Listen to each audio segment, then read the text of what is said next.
Hello বন্ধুরা, কেমন আছেন আপনারা? কিটি এক্সপ্লেনার বাংলার আরও একটি নতুন ভিডিওতে আপনাকে স্বাগতম। মালায়ালাম ইন্ডাস্ট্রি মার্ডার মিস্ট্রি মুভির জন্য বরাবরই প্রশংসিত। এই সময়ে এসে তারা যে ধরনের মার্ডার মিস্ট্রি মুভি বানায় তা হয়তো বলিউডও বানাতে পারবে না। আজকে আমরা এমন একটা নিখুঁত খুনের মার্ডার মিস্ট্রি মুভি এক্সপ্লেন করতে চলেছি যা আপনার চিন্তার বাইরে। এতটাই নিখুঁতভাবে খুনটা করা হয়েছিল যে পুলিশও তো হয়ে গিয়েছিল। আর এর পিছনের কারণ জানলে আপনি আঁতকে উঠবেন। তো আর কথা না বাড়িয়ে চলুন শুরু করা যাক 2024 সালে মুক্তিপ্রাপ্ত মালায়ালাম মুভি গুলামের বাংলা এক্সপ্লেনেশন। সিনেমার শুরুতেই আমাদের একজন পুলিশ অফিসারকে দেখানো হয় যে গভীর রাতে কাজ করে বাসায় ফিরছে। তখন সে ফোনে তার কলিগের সাথে কথা বলছিল আগামীকালকে কোনো এক আসামিকে কোর্টে তোলার ব্যাপারে। তারপর সে ঘুমিয়ে পড়ে। কাহিনী শিফট হয় পরের দিন সকালবেলা। আমরা দেখতে পাই কিছু লোক যে যার মতো রেডি হয়ে অফিসের দিকে যাচ্ছে।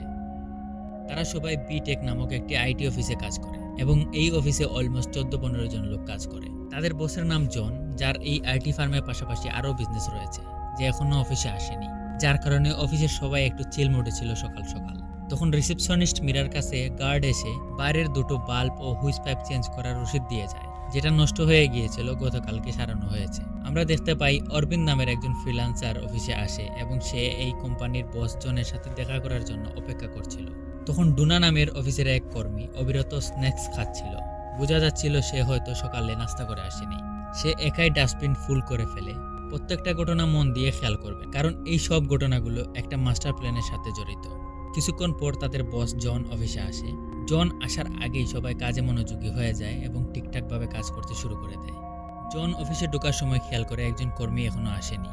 সে রিসেপশনিস্ট মীরাকে কেবিনে ডেকে এই ব্যাপারে জিজ্ঞেস করে। তখন মীরা জানায় সেই কর্মী গতকাল রাত দেরি করে বাসায় গেছে কাজের চাপে, তাই হয়তো আজকে আসতে একটু লেট হচ্ছে। তখন জন বলে কোম্পানি কাউকে বলে না রাত জেগে দেরি করে কাজ করতে আর সকালবেলা দেরি করে আসতে। তুমি তাকে বলে দিবে যথাসময়ে কাজ শেষ করতে, যাতে দেরি করে যেতে না হয় আর সকালে দেরি করে না আসতে হয়।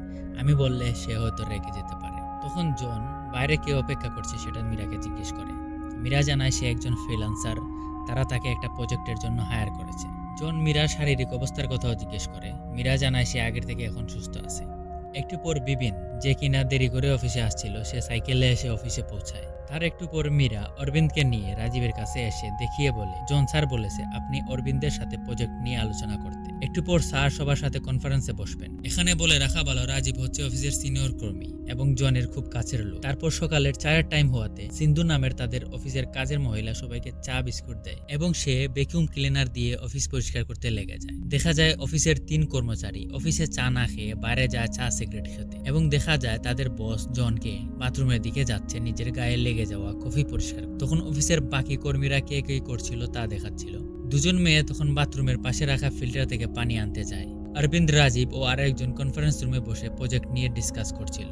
তখন রাজীবের ফোনে কার জন্য ফোন আসাতে সে জনের রুমের দিকে যায় এবং দেখে জন সেখানে নেই। তখন বাকি কর্মী রাজীবকে জানায় তারা জনকে ওয়াশরুমে যেতে দেখেছে। তখন রাজীব জনকে ওয়াশরুমে গিয়ে ডাকতে থাকে, কিন্তু কোনো সাড়া না পেয়ে সেখানে তাড়াহুড়ো লেগে যায়। একজন দৌড়ে যায় গার্ডের কাছে চাবি আন এবং এনে দরজা খুলে সবাই অবাক। দেখা যায় জন বাথরুমে পড়ে রয়েছে এবং তার মাথা দিয়ে রক্ত বের হচ্ছে। রাজীব নাকে হাত দিয়ে জনের নিঃশ্বাস চেক করে এবং বুঝতে পারে জন মারা গেছে। তখন জনকে কেউ ছুঁয়েও দেখে না, হাসপাতালে নিয়ে যাওয়া তো দূরের কথা, কারণ তারা জানে এই মুহূর্তে জনকে ছোঁয়া মানে ঝামেলায় জড়িয়ে যাওয়া। পরে দেখা যায় সন্দীপ, যে পুলিশ অফিসারকে আমরা সিনেমার শুরুতে দেখেছিলাম, সে সেখানে তার টিম নিয়ে ইনভেস্টিগেট করতে আসে। জন অনেক বড় বিজনেসম্যান হওয়ার পাশাপাশি মিনিস্টারের ক্লোজ বন্ধু হওয়ার কারণে সন্দীপের সিনিয়র অফিসার কেসকে খুব গুরুত্বের সাথে ইনভেস্টিগেট করতে বলে। দেখা যায় সন্দীপদের সাথে সেখানে ফরেন্সিক টিমও উপস্থিত আছে। ফরেন্সিক ডিপার্টমেন্ট প্রাথমিক সবকিছু চেক করে বলে জনের বডি ঠান্ডা। ধারণা মতে তার মৃত্যুর 1.5 ঘন্টা হয়ে গিয়েছে। বাথরুমে যাওয়া আর বের হওয়ার একটাই দরজা। সম্ভবত সে বাথরুমে পিছলে পড়ে যায় এবং মাথায় আঘাত, আর এজন্যই তার মৃত্যু হয়। তারপরও পোস্টমর্টম রিপোর্ট আসার পর ক্লিয়ার বলা যাবে, তবে আপাতত দেখে মনে হচ্ছে এটা একটা অ্যাক্সিডেন্ট কেস। সন্দীপের সহকারী কনস্টেবলও বলে, স্যার এটা তো ক্লিয়ার অ্যাক্সিডেন্ট কেস, কিন্তু সন্দীপ মানে না। সে সব সিসিটিভি ক্যামেরা ভালো করে চেক এবং সিসিটিভিতে দেখা যায় জনের গায়ে কফি পড়ার পর তা পরিষ্কার করতে সে বাথরুমে যায় এবং আর বের হয় না। তখন কনস্টেবল বলে, স্যার সে হয়তো বের হওয়ার সময় পা পিছলে পড়ে গেছে, মাথায় আঘাত পাওয়ার কারণে তার মৃত্যু হয়েছে। কিন্তু সন্দীপ মনে করে কুছ গাড়বড়। সন্দীপ সব অ্যাঙ্গেল থেকে ক্যামেরা চেক করে এবং দেখে এক সাইড থেকে ক্যামেরা পুরোপুরি ধরে না। জন যখন বাথরুমে যায় তখন 3 জন মেয়ে পানির বোতল হাতে সেদিকে গিয়েছিল। তারপর দেখা যায় পুলিশ জনের পার্সোনাল লাইফের ব্যাপারে তথ্য বের করছে। জনের বাবা মা মারা গেছেন আগেই এবং সে 2 বিয়ে করেছে। তার বউদের সাথেও তার ডিভোর্স হয়ে গিয়েছে এবং তার কোনো সন্তানও নেই। সে একাই জীবনযাপন করছিল বর্তমানে এবং শুধু তার এক ভাই আছে, সে আমেরিকাতে থাকে বর্তমানে। আর তার এক পার্টনার আছে যার নাম গিবসন। সে বেশিরভাগ সময় দুবাই থাকে। সেখানে থেকে তাদের সেখানকার ব্যবসা সে দেখাশোনা করে। তখন রাজীব পুলিশকে জানায় সে অলরেডি গিবসনকে জানিয়ে দিয়েছে গিবসন এখানেই আসছে। তারপর সন্দীপ সবাইকে জিজ্ঞেস করে জন যখন বাথরুমে ছিল আপনারা তখন তার আওয়াজ শুনেননি? রাজীব তখন জানায় 2জন এমপ্লয়ি সহ সে কনফারেন্স রুমে ছিল, 3জন বাইরে চা খেতে গিয়েছিল, বাকি সবাই অফিসেই ছিল। কিন্তু তখন ভ্যাকুয়াম ক্লিনার দিয়ে অফিস পরিষ্কার করার কারণে কেউ তার কোনো আওয়াজ শুনতে পায়নি। যখন আমি কনফারেন্স রুমে ছিলাম গিবসন স্যার আমাকে ফোন করে জানায় জন স্যার ফোন ধরছে না। আমি সেটা জানানোর জন্যই তার অফিসে যাই, গিয়ে দেখি সে অফিসে নেই, বাথরুমে গিয়েছে। আমি তখন সেটা জানানোর জন্য বাথরুমের পাশে যাই, কিন্তু অনেকক্ষণ ধরে ডেকেও সাড়া না পেয়ে বাথরুম খুলে দেখি জন স্যার মারা গিয়েছে। তখন কনস্টেবল রাজীবকে জিজ্ঞেস করে হাসপাতালে না নিয়ে কিভাবে বুঝলে মারা গিয়েছে? তখন রাজীব জানায় আমি নাকে হাত দিয়ে চেক করেছিলাম। তখন কনস্টেবল তাকে বলে নাকে হাত দিয়ে বুঝার পরে হাসপাতালে নিয়ে গেলে না কেন? তখন রাজীব বলে আমরা কোনো ঝামেলা জড়াতে চাইনি স্যার, তাই হাসপাতালে নিয়ে যাওয়ার জন্য সাহস করতে পারি। তারপরে দৃশ্যে দেখা যায় সন্দীপ গার্ড থেকে শুরু করে বুয়া সহ সব কর্মীর হাত এবং ব্যাগ চেক করে। তখন নিনা নামের এক কর্মীর ব্যাগ থেকে ঘুমের ওষুধ পাওয়া যায়। তখন সন্দীপ নিনাকে জিজ্ঞেস করে তোমার ব্যাগে ঘুমের ওষুধ কেন এবং এটার জন্য তোমার কাছে কি ডাক্তারের প্রেসক্রিপশন আছে? তখন নিনা জানায় এটার জন্য তার কাছে ডাক্তারের প্রেসক্রিপশন নেই, রাতে তার ঘুম আসে না তাই সে এটা ফার্মেসি থেকে কিনে খাচ্ছে এবং সে এটা তার এলাকার একটা ফার্মেসি থেকে কিনেছে। তখন সন্দীপ চিন্তা করে প্রেসক্রিপশন ছাড়া ফার্মেসিওয়ালা কিভাবে নিনার কাছে ওষুধ বিক্রি করলো, তাও আবার ঘুমের ওষুধ। তখন নিনার কাছ থেকে সেই ফার্মেসির ঠিকানা নিয়ে সে তার এক লোককে ফোন করে সেই ফার্মেসিতে ইনভেস্টিগেট করতে বলে। সবার হাত চেক করার সময় সন্দীপ একজনের হাতে কাটা চিহ্ন পায় এবং জিজ্ঞেস করে এটা কি করে হলো, দেখে তো মনে হচ্ছে এটা আজকেরই কাটা। তখন সেই লোক জানায় হ্যাঁ স্যার এটা আজকেরই কাটা, আমার টেবিলের সাথে লেগে কেটে গেছে। তখন সন্দীপ সেই লোকের সাথে একজন কনস্টেবলকে পাঠায় দেখার জন্য আসলে টেবিলে কেটেছে কিনা। তখন সেই কনস্টেবল গিয়ে দেখে সেই লোকের টেবিলে আসলেই কাটা দাগ এবং দেখে মনে হচ্ছে এখানেই সে হাত কেটেছে। তারপর দেখা যায় জিজ্ঞাসাবাদ চলার সময় সেই ফ্রিল্যান্সার যে কিনা সকালে এসেছিল জনের সাথে দেখা করতে, সে পালাতে চেষ্টা করে। তাকে ধরার পর তার ব্যাগ থেকে ড্রাগস পাওয়া যায়। তখন তাকে হাত করা লাগিয়ে সেখানে বেঁধে রাখা হয়। তখন সে বলে আমি এই খুনের সাথে জড়িত নই স্যার, আমি এই ড্রাগসের জন্য যাতে ধরা না খাই সেজন্য পালাচ্ছিলাম। তখনই জনের পার্টনার গিবসন এখানে আসে। সন্দীপের সাথে কথা বলার সময় গিবসন জানায় আজকেই জনের দেশের বাইরে যাওয়ার কথা ছিল ছোট একটা ট্রিপে। সন্দীপ গিবসনকে জিজ্ঞেস করে তাদের কোনো শত্রু আছে কিনা। গিবসন জানায় স্যার আমাদের ব্যবসায়ী লাইনে প্রত্যেকটা কম্পিটিটরই আমাদের শত্রু। তখন সন্দীপ গিবসনের ফোন চেক করে এবং শহরের বাইরে যেতে মানা করে।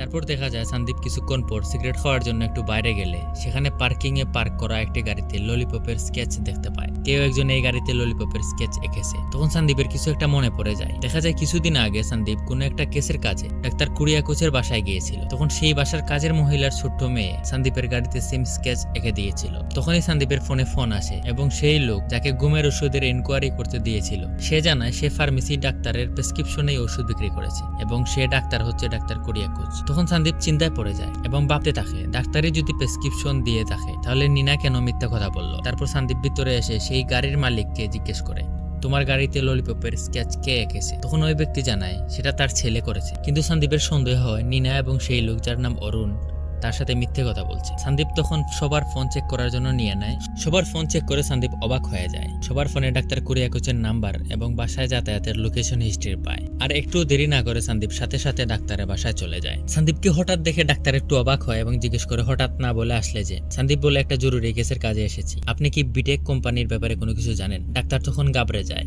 এবং বলে না আমি জানি না। তখন সন্দীপ সবার ডাক্তারের বাসায় যাতায়াতের লোকেশন হিস্ট্রির কথা বলে এবং কেসে সহযোগিতা করতে বলে, না হলে তার অন্য পন্থাও জানা আছে।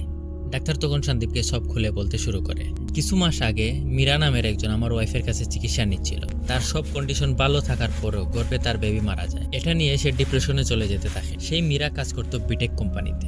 তখন আমি এবং আমার ওয়াইফ এ ব্যাপারে জানার জন্য মীরার রক্তের কিছু টেস্ট করাই, কিন্তু আশ্চর্যজনকভাবে মীরার রক্তে এক ধরনের বিদেশি ড্রাগ স্যাম্পল পাই।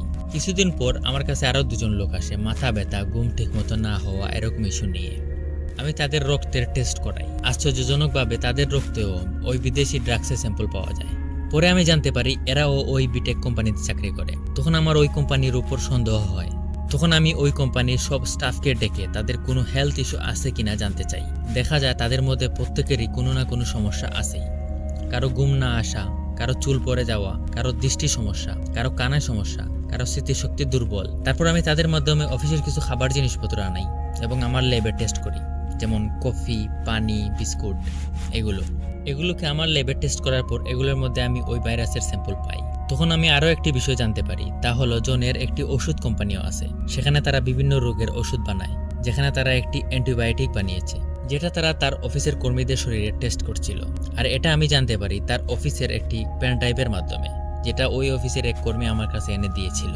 জন খুবই সতর্কতার সাথে অফিসের চা স্ন্যাক্সের মাধ্যমে কর্মীদের শরীরে ভাইরাস ইনজেক্ট করছিল। তারা রেড ভাইরাস নামে এক ধরনের ভাইরাস খুঁজে সেটা তাদের কর্মীদের শরীরে ইনজেক্ট করে। তারা তাদের অফিসের পাঞ্চ মেশিন বিশেষভাবে বানায় যাতে অফিসের এমপ্লয়ীদের মনিটর করতে পারে।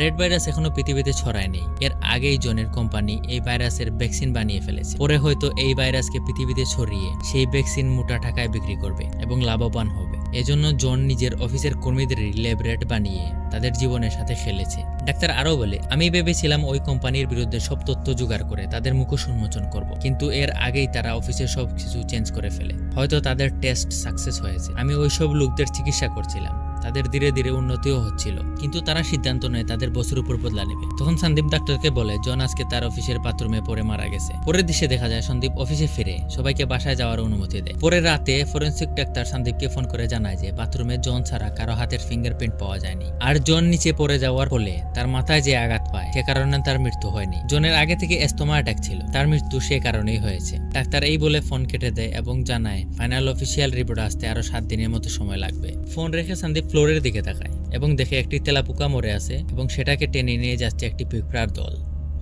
সেটা দেখে সন্দীপের মাথায় আসে যে হয়তো সব এমপ্লয়ি মিলে জনকে খুন করে। সবকিছু নিখুঁতভাবে পর্যবেক্ষণ করে সে একটা আইডিয়া লাগায় যে তারা জনকে কিভাবে মেরেছে। পরে আমাদের ফ্ল্যাশব্যাকে দেখানো হয় জনের জন্য সব এমপ্লয়ি কোনো না কোনো রোগে ভুগে, তাদের জীবন দুর্বিষহ হয়ে ওঠে। তাই তারা সবাই মিলে বদলা নেওয়ার প্ল্যান করে এবং জনের গতিবিধি ফলো করে। পর্যবেক্ষণ করে তারা জানতে পারে জনের এস্তামা অ্যাটাক আছে এবং জন কিছুদিনের মধ্যে বিদেশ চলে যাচ্ছে। তাই তাদের যা করার তাড়াতাড়ি করতে হবে। সবাইকে এক জায়গায় করে সাবাটি নামের এক এমপ্লয়ি সবার সাথে একটি প্ল্যান শেয়ার করে। সাবাটি বলে তাদের অফিসে কোনো আগুন লাগলে ফায়ার অ্যালার্ম বেজে ওঠে।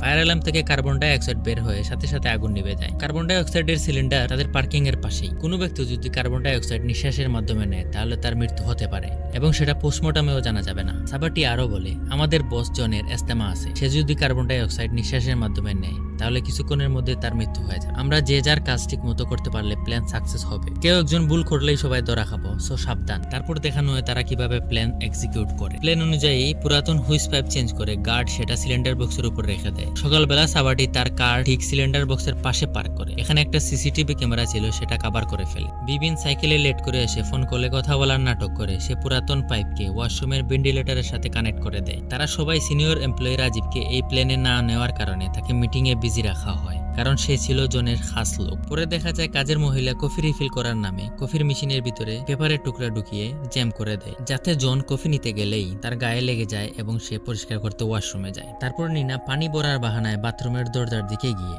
দরজার মাঝখানে এক টুকরো টিস্যু পেপার রেখে দেয়। যখন জন ভিতরে যায় তখন তারা বাইরে থেকে দরজা লক করে দেয়। ঠিক সে সময় 3 জন এমপ্লয়ি বাইরে গিয়েছিল চা খাওয়ার জন্য। তাদের মধ্যে একজন কার্বন ডাই অক্সাইডের সিলিন্ডারের সাথে পাইপের কানেক্ট করে দেয় যাতে কার্বন ডাই অক্সাইড বাথরুমে যেতে পারে। ডুনা সারাক্ষণ ধরে অনেক স্ন্যাক্স খেয়ে ডাস্টবিন ভরে ফেলে। ওয়াচম্যান সেগুলোকে জ্বালাতে শুরু করে এবং সেখান থেকে ধোঁয়া বের হয়। ধোঁয়া বের হওয়ার কারণে সেখানে কেউ খেয়াল করতে পারে না যে এখানে কার্বন ডাই অক্সাইড লিক হচ্ছে। জন বাথরুমে যাওয়ার সাথে সাথে কাজের মহিলা ভ্যাকুয়াম ক্লিনার দিয়ে ফ্লোর পরিষ্কার করতে শুরু করে দেয় এবং এটার খুব জোরে শব্দ হচ্ছিল। বাথরুমে যখন জন শার্ট পরিষ্কার করতে থাকে তখনই সেই ধোঁয়া পুরো বাথরুমে ছড়াতে থাকে। জন তখন দরজা খোলার চেষ্টা করতে থাকে, কিন্তু আগেই তারা অন্য চাবি দিয়ে দরজা লক করে ফেলেছে, যার কারণে জন শ্বাসকষ্টে অজ্ঞান হয়ে ফ্লোরে পড়ে যায় এবং মাথায় আঘাত পায় এবং সে সেখানেই মারা যায়। এই ঘটনা ঘটার পরেই সব এমপ্লয়ি সবকিছু আগের মতো করে ফেলে, যেমন চাবি সরিয়ে ফেলা, পাইপের কানেকশন সবকিছু নরমাল করে ফেলা। কিন্তু এত কিছুর পরও সবার ফোনে ডাক্তারের নাম্বার আর ম্যাপ হিস্ট্রিতে ডাক্তারের বাসার ঠিকানা থাকার কারণে সন্দীপের সন্দেহ এসে পড়ে তাদের উপর। সন্দীপ তাদের প্ল্যান বুঝে যায়, কিন্তু সন্দীপ তাদের কিছু করে না, কারণ তারা যে রোগে ভুগছে তা বেঁচে থাকার থেকেও কষ্টকর। সন্দীপ তার উপরের অফিসারের কাছে রিপোর্ট জমা দেয় যে এটা একটা অ্যাক্সিডেন্টাল মৃত্যু, কারণ জন তার এমপ্লয়ীদের সাথে যা করেছে তার জন্য এই শাস্তি উচিত ছিল। পরে সিনে দেখা যায় ডাক্তার ফোন করে সন্দীপকে জানায় সেই ল্যাবের ব্যাপারে, যে ল্যাবে জনের টেস্ট চলছিল, এবং সন্দীপ সেখানে যায়। অন্যদিকে দেখা যায় জনের পার্টনার গিবসন এসে অফিসে বসে।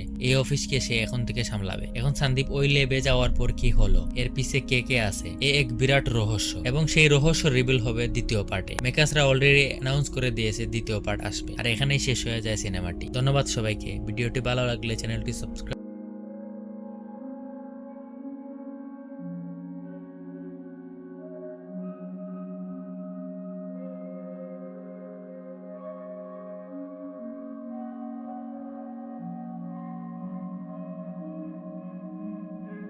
সাবস্ক্রাইব করতে ভুলবেন না।